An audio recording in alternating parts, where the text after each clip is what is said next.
No último dia de mandato de Joe Biden, um gesto chamou a atenção do mundo. O perdão preventivo ao Dr. Anthony Fauci. Uma decisão inédita envolvendo o homem que esteve no centro de todas as decisões sobre a pandemia e que levanta uma pergunta inquietante. O que estão tentando proteger?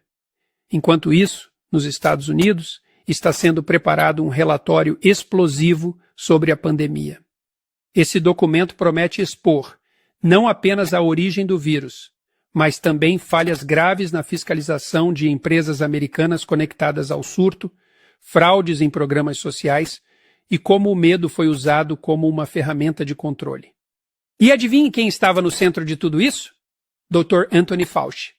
Sob a liderança de Fauci, vimos uma corrida desenfreada para vacinas que, como já sabemos, não impediram a propagação do vírus. Foram bilhões de dólares investidos em soluções sem base científica sólida, enquanto a desinformação, promovida por órgãos como a FDA, confundia e dividia a sociedade.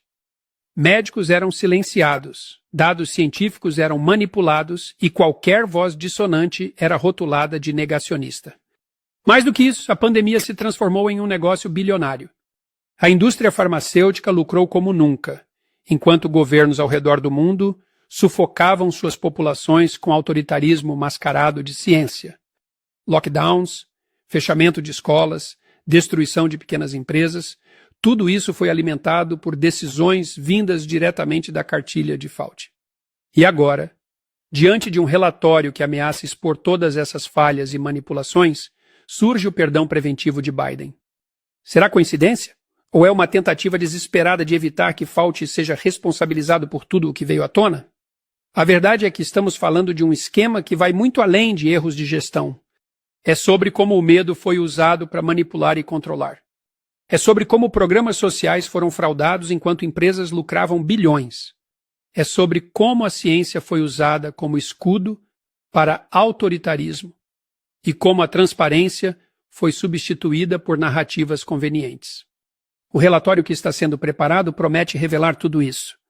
Mas o perdão a Fauci deixa claro que os envolvidos estão mais preocupados em proteger seus próprios interesses do que em buscar justiça. Afinal, se não há culpa, por que a necessidade de um perdão preventivo? A quem realmente serviu a pandemia? A ciência ou a indústria farmacêutica? Essa é a pergunta que o relatório e a história não poderão ignorar. E enquanto aguardamos essas respostas, continuamos a questionar: quem será o próximo a ser protegido? E por quê?